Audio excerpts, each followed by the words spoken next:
Et bonjour à tous, un nouveau direct sur BFM2 avec cette situation en Ukraine, où Donald Trump a engagé des discussions avec la Russie déjà depuis plusieurs semaines, tout en excluant l'Ukraine de Volodymyr Zelensky. Emmanuel Macron, le président français, qui consulte les chefs de parti ainsi que les présidents des assemblées avant d'accepter la convocation de Donald Trump ce lundi à Washington. Et pour en parler, nous sommes avec le général Pellistrandi. Bonjour général. Alors d'abord, pourquoi ces consultations et auront-elles un réel effet sur la suite des événements?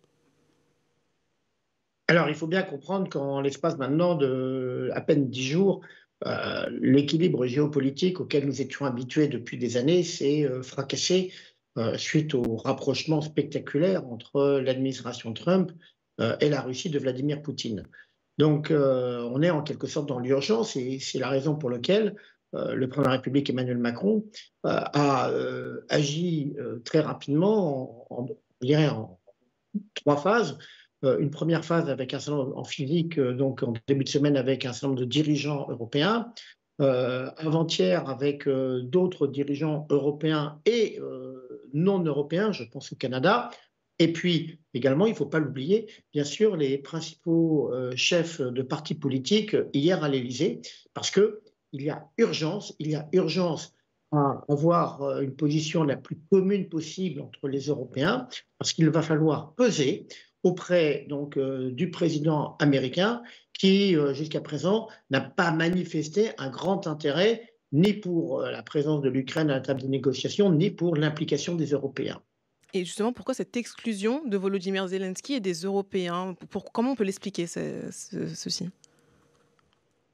Alors d'abord, il faut quand même souligner que c'est une victoire pour Vladimir Poutine, parce que Vladimir Poutine a su en quelque sorte reconquérir la place qu'il voulait, et cela c'est en quelque sorte la conséquence de 20 années de politique russe.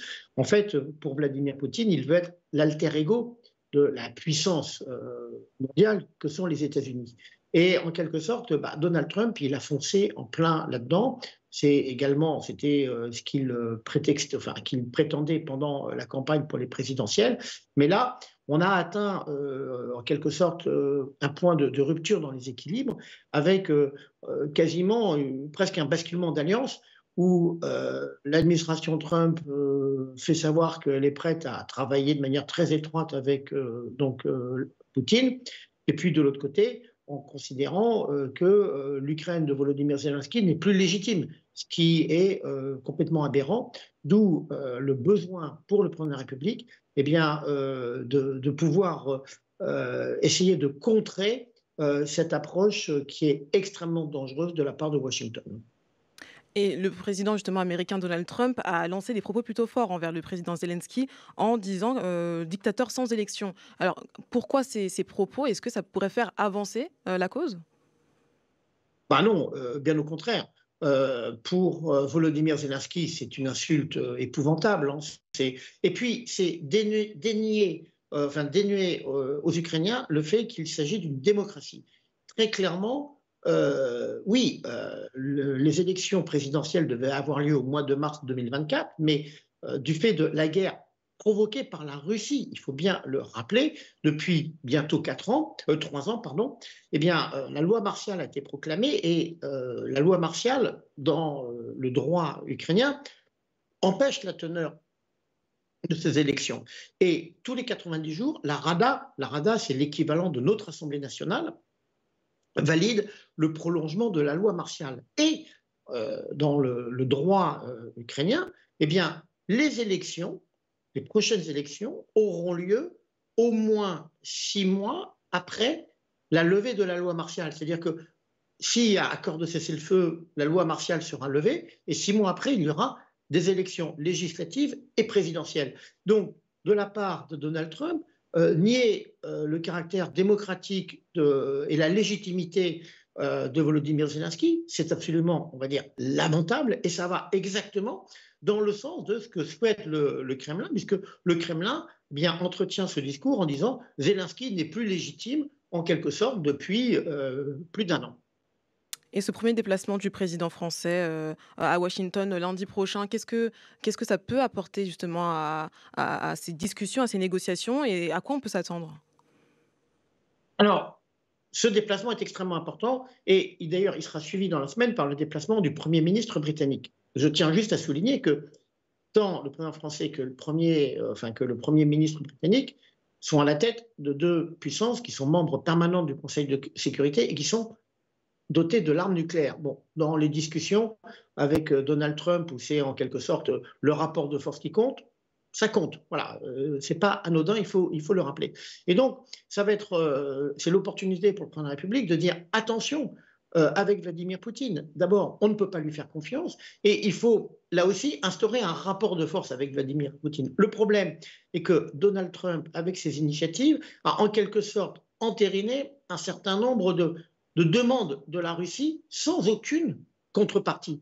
Donc, en fait, pour le président de la République, qui est fort en quelque sorte du soutien des partenaires européens, ça va être un moment extrêmement important, peut-être pas facile sur le plan des discussions, mais de faire comprendre à Donald Trump qu'il ne peut pas passer par-dessus les Ukrainiens et qu'il ne peut pas non plus passer par-dessus les Européens. Général, enfin, cette proximité Trump-Poutine peut-elle mener à un accord de paix possible dans les prochaines semaines ou dans les prochains mois? Alors, peut-être, bon, alors, on va dire, et c'est ce que le président de la République a souligné, c'est que d'un autre côté, euh, l'activisme de Donald Trump permet peut-être d'accélérer la fin de la guerre. Mais, et c'est ce qu'il faut souhaiter, à une condition, enfin à plusieurs conditions, et en particulier que l'intégrité et que l'Ukraine soit respectée en quelque sorte, même s'il y a peut-être des concessions à faire, tant du côté ukrainien que du côté russe. Bon, maintenant, il faut quand même être réaliste. On aura au mieux un arrêt des combats, mais peut-on parler de paix? En tout cas, une chose est sûre, c'est qu'il n'y aura pas de processus de réconciliation entre la Russie et l'Ukraine dans de telles conditions. Et donc, il y a une véritable guerre froide en quelque sorte imposée par Moscou, non seulement à l'égard, bien sûr, de l'Ukraine, mais également à l'égard de l'Europe, d'où d'ailleurs les propos extrêmement durs, mais en même temps lucides, de la part du président de la République sur la nécessité que l'Europe se réarme très rapidement. Merci à vous, Général Jérôme Pellistrandi, consultant BFM TV, consultant défense BFM TV, pour ces explications. Évidemment, on suit cette situation en Ukraine et les discussions engagées avec la Russie entre Donald Trump et Vladimir Poutine.